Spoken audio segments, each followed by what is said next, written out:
Good morning, everybody. It is mid-August. I just wanted to show you a few things that are doing pretty good through my garden. Let you know what's thriving, what's not, and how I'm handling this August heat in the garden here in Central Texas, Zone 9A. It's not easy, but what I've been doing is consolidating a lot of my plants. I had a video on this when I first started my channel. I'll link that below or above. And it's basically taking everything and just putting it in one pot, and then that way when you're ready to water, you don't have so many pots to water.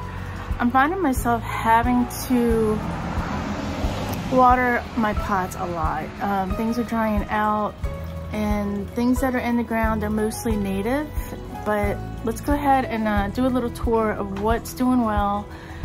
Some things are looking a little tired, but you know, it's mid-August. I've been hibernating inside. I'm sure you have been too. Mornings are the time to get out here and just really enjoy this cooler weather before it gets too dreadfully hot. By the evenings, I'm just done. So I'm practicing getting up a little bit earlier and trying to enjoy some of this cooler temperatures. And plus, it's just really pretty. I feel really good. I wanted to sleep at 9 o'clock though, which was really weird, but I woke up an hour earlier. So I think it's a good trade-off. It just feels weird to go to sleep at that early. Yeah, but I guess I'm getting to that age, so, but it's worth it if I can wake up and enjoy some time outside in the morning in my garden. All right, let's get on to the garden tour, and I'll show you what's thriving and some things that I'm doing to get through this hot summer. All right, let's go. All right, let's start here. This is a planter that I bought in the beginning of the summer. I actually did buy this at the big box store, believe it or not, and honestly, I wish I would have bought more and they put more of these out next year. I'm gonna snap one. It was a bit expensive, over $100, but the amount of joy that we have gotten out of this planter, it's far exceeds the price. Plus, I can plug in other succulents in here as things outgrow the pot, maybe use some of those succulents in other pots in my garden. But I'm just so thrilled the way this has just gone right through the summer, honestly. There was a period where we got a little bit too much rain. I was concerned for it. So I did pull it underneath the shelter so that it didn't keep getting rained on, because I felt like it was getting a little bit of root rot. But I removed some of those spots, let it dry out, and it's totally fine now. So this is one of my examples of a succulent garden where you can take lots of different plants, put them in one pot. This one I really don't water very often, if at all. I might give it a little sip if we go through more than like 10 days of no rain, which we're right about there right now. But overall, I don't have to worry about this. All the water is all in these beautiful, thick, lovely leaves. All right, let's move on to what we see in the back, our little barrel cactus colony. And get a little baby over here, because we did actually lose one of our little barrel cactuses right there. And I put in a baby. These can get really expensive when you buy them at the store. So I usually try to buy them small. Like these two little ones on each side, whoop, there and there.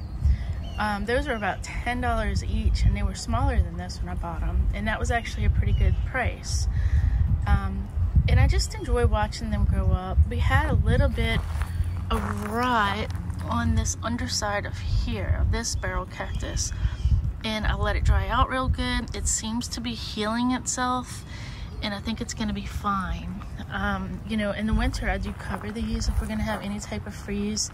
I baby them and I cover them, put a moving blanket on top with, yeah, usually a pot, like a large pot over each one, and then I cover that with a moving blanket, and that usually gets them right through the any kind of freezes that we have, which we've been having some weird weather. So yeah, those are another one that I really like. The barrel cactus do really well. We also have these foxtail ferns. Wasn't really sure what they were gonna do, but all of a sudden they started really putting out some beautiful new leaves, branches. This is one that's getting really tall. I love when they get really tall because they start taking on a little bit different structure. and I love that look. They seem to be doing great, and honestly, never water them. They only get what comes from the rain. So we have a few things in the pots. Those are doing good, not great, but I'm happy with them. They're green. These ajugas, I don't like. I don't like them. They are very dramatic. Every day I have to give them water.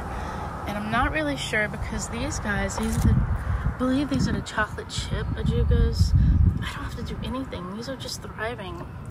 So I'm thinking about either letting these ride through the summer, see if they kind of pick up some pace over the fall, see if they do any better. Otherwise, I'm gonna pull those babies out. So another thing that I'm really enjoying, and I wish they were in full bloom, because the other day they were just busting out, is these rock rose. And they have a lot of these actually have propagated. And if you look here, those are seeds. So what I'll do is just kind of work those seeds out and just drop them places. And I'll show you the results of that.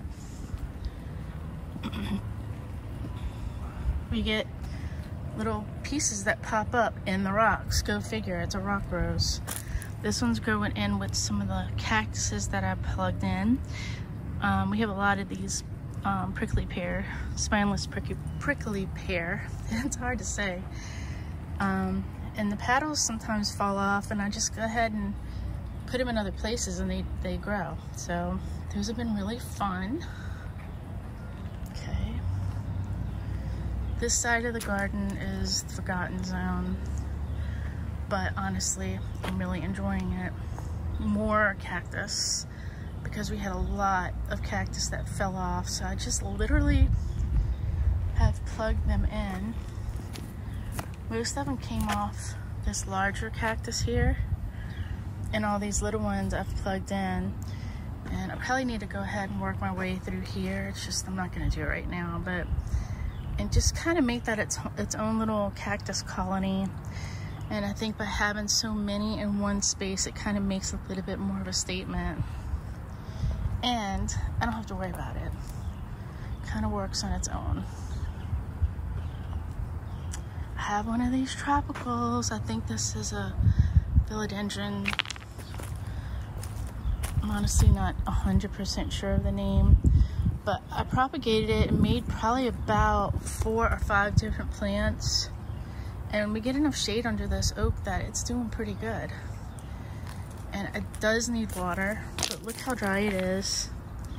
It still seems fine. So I'm gonna fill that pot with water, and that's one of the self-watering plastic pots. I just popped it in there, and I left the self-watering part intact because that way I don't have to worry about watering it as often. I just put it into the blue pot, and I think it's propped up on paint cans or something underneath. Let's see. So yeah, I just have it on top of other pots, but you know, when you're looking at it from afar, you don't see any of that.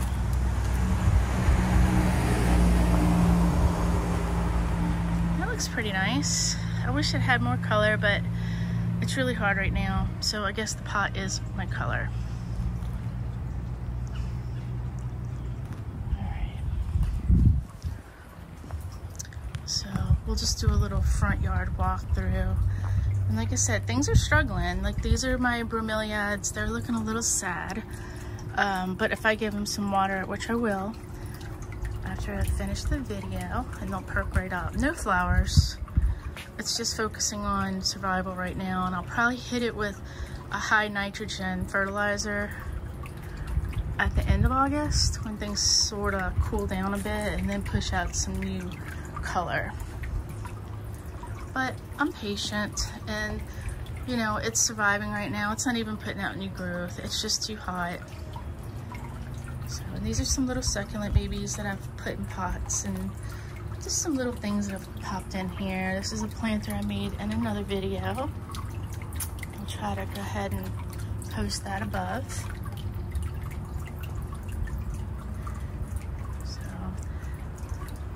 It's not honestly like my favorite garden, but I'm doing what I, making do what I have, which is a lot of rock.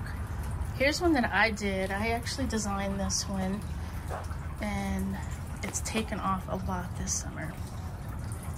And I just took all kinds of fun succulents that I love, and I put them all in one pot and just kind of let them find their way. And I'm loving the way that all this is starting to drape, and it's just really, really filling out beautifully. And this fairy castle cactus is just, I mean, it's putting out so much new growth. And again, you know, I just don't really have to do very much with that. Okay. Some Christmas cactus that I bought last year. And just kind of hanging out in a pot. Hopefully I get some blooms this fall for Christmas. And these are some of my indoor plants that I brought out just to let them have some natural light and some humidity and things like that. And those will usually go back in the winter. I overwinter them inside and I enjoy them inside.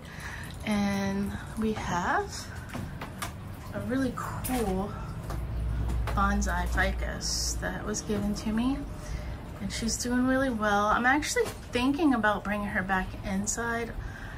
She seems pretty happy out here, but I don't know, I kind of, when I find a plant that I really enjoy, I want to bring them in or put them someplace where I can really enjoy seeing them all the time. So we'll see, we might move her in for a little while.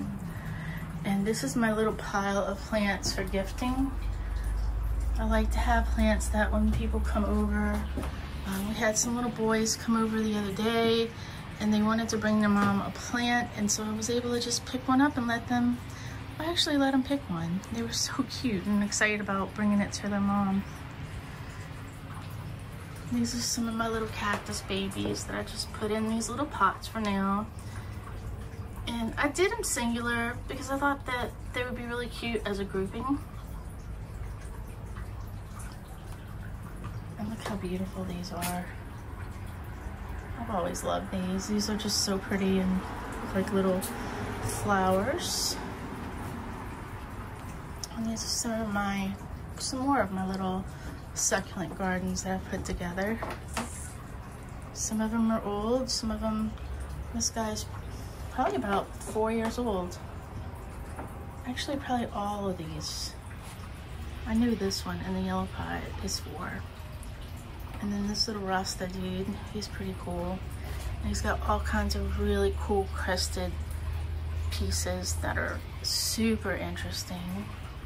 I don't do much. I just kind of clear off all the dead stuff and give it a little soak every once in a while. These guys, I think I'm gonna have to cut at some point.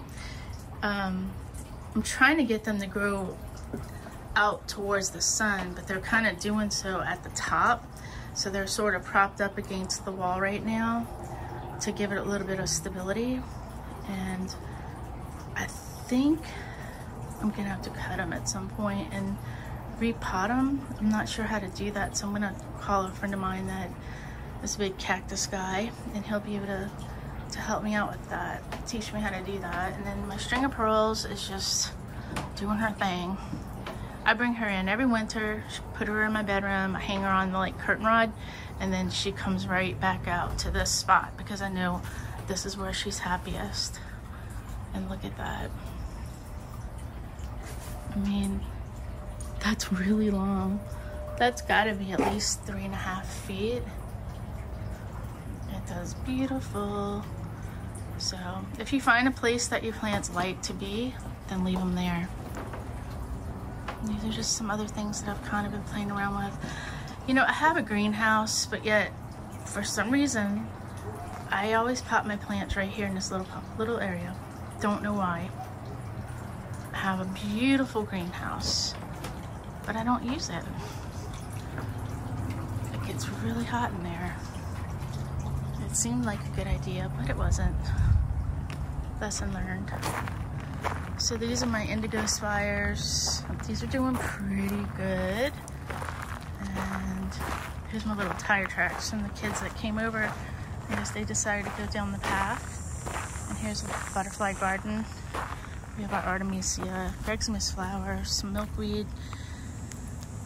A little struggle. Some of them are on the struggle bus. This is a native Blackfoot daisy from last year, and she's decided to bloom. So pretty. And you can see the Greg's Miss flower here is starting to send out. It can be a little invasive, but you know, honestly, if it's green, I'm gonna let it grow. I don't consider that invasive. I consider that something that's actually living. So, and then some of this is just on a struggle bus. Just getting through it, guys, just getting through it. And in the fall, I'll try to plant up some more things and see if we can get this a little more full next year. I'm trying to fill it out with native plants that are good for our pollinators, so it's been a little bit slow going. And then the side of the house, wow, I should have watered. I'm probably gonna water really soon because this is a Rose of Sharon. She's doing really good, but like I said, we don't have great soil here. It's terrible. So a lot of watering. Here's some more of that ajuga, and I put a little sprig in here in the beginning of the summer, and it's thriving. The canna, I cut this back recently because it was flopped over. I went ahead and reset it, cut it back, and now it's putting out some new growth. And hopefully that'll be a little taller in the fall and start bringing in some fall interest. Just in a pot, some fern. Thank God, right? Because it wouldn't have much color otherwise. So yeah, that's that little part. And it's just rock city around here. I try to dig things out and add some good soil, but it's a struggle when you have this much rock. So here's some of my bougainvillea that I propagated, and they're doing really good over here. They're growing really well. So I'll probably have a little plant sale at the beginning of winter, fall. So like I said, not the prettiest, but when it's this hot, things are just in survival mode. So they're just basically focusing on surviving in their roots and going deeper into the ground for water, and so they're not going to put out as much flowers because that takes a lot of energy. So if you're wondering why your plants are not flowering right now, they will. They're just getting through this, and as soon as our fall comes, also known as second spring, you're gonna have a whole new explosion of flowers. Oh, I want to show you one more thing before we close this out, and this is butterfly guara, and I have pink. It's so amazing. Put these in, and I've never touched them. No water, and I love the movement. So, gives me the movement in the garden I want. I'm gonna probably, once the fall gets here, I'm gonna pull up some of these grasses that didn't seem that close at the time, but now that they've grown out, they seem a little too close, and that's the Gulf Mully. So that's the one that will put out sort of a pink plumes. It's beautiful. So I think what I'm gonna do is probably pull out, keep the grasses there, and maybe move the guara over to the side, maybe in this area, because I don't want to put the grass in like shock or anything, because it's going to be the center point of the garden once it gets cooler. So we'll go ahead and move the guaras because I feel like they'll be a little bit more resilient. So yeah, we have some work to do, but right now we're just kind of at a standstill and just trying to make things, you know, help them survive through all this. And my little agaves in the pot. A lot of planting in pots lately because I'm just tired of struggling with all these plants in the ground. And then these are some of my little succulents that I put in pots. You've seen the videos. And those are just kind of hanging out there. I always have to have my water feature, also known as a dog bowl. Alright, so that's gonna wrap up our front yard tour for today, and I really appreciate if you watched this long, and let me know in the comments if you're what you're doing to keep your plants alive and how you're surviving through this hot summer. I mean, it takes a toll on us too, right? Because we can't be out there all the time like we like to be, and for a lot of us it's our therapy, and I know it is for me, and it's just so good for our health and our mental health and our physical health. So yeah, if you're having a hard time this summer, hang in there. You know, fall will be here soon enough, and we'll all be able to get out and kind of enjoy our gardens all over again. All right, thanks for being here. I appreciate your time, and I hope everyone has a wonderful, wonderful day. Thanks, guys. Too far this time. You've left